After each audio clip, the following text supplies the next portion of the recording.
P Chandrasekharan വധക്കേസിലെ പ്രതിക്ക് വീണ്ടും parole. ഒന്നാം പ്രതി MC അനൂപിനാണ് കണ്ണൂർ സെൻട്രൽ ജയിലിൽ നിന്നും പരോൾ അനുവദിച്ചത്.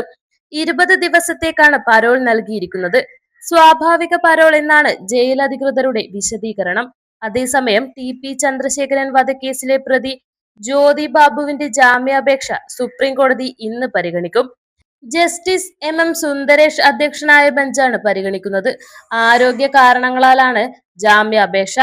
ജ്യോതി ബാബുവിന്റെ ജാമ്യാപേക്ഷ നേരത്തെ പരിഗണിച്ചപ്പോൾ സർക്കാർ എതിർത്തിരുന്നില്ല. ഭരണകക്ഷിയിൽപ്പെട്ട ആളായതിനാലാണ് സർക്കാർ എതിർക്കാത്തതെന്നും ജ്യോതി ബാബുവിന് ജാമ്യം നൽകരുതെന്നും KK രമയുടെ അഭിഭാഷകൻ വാദിച്ചിരുന്നു. ഹൈക്കോടതി ശിക്ഷ വിധിച്ചതിനെതിരെ പ്രതികളെല്ലാം നേരത്തെ സുപ്രീം കോടതിയെ സമീപിച്ചിരുന്നു.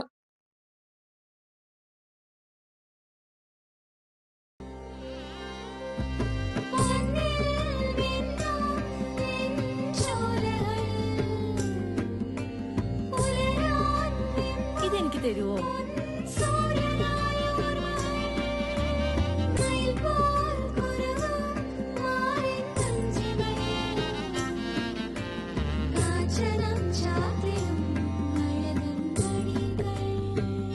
ചില ബന്ധങ്ങൾ പവിത്രമാണ്. കണ്ണും നിറയും മനസ്സും നിറയും. സ്വന്തം ജോസ്കോ ജ്വല്ലേഴ്സ്. ഇനി സംശുദ്ധമായ സ്വർണം ചെറുപുഴ.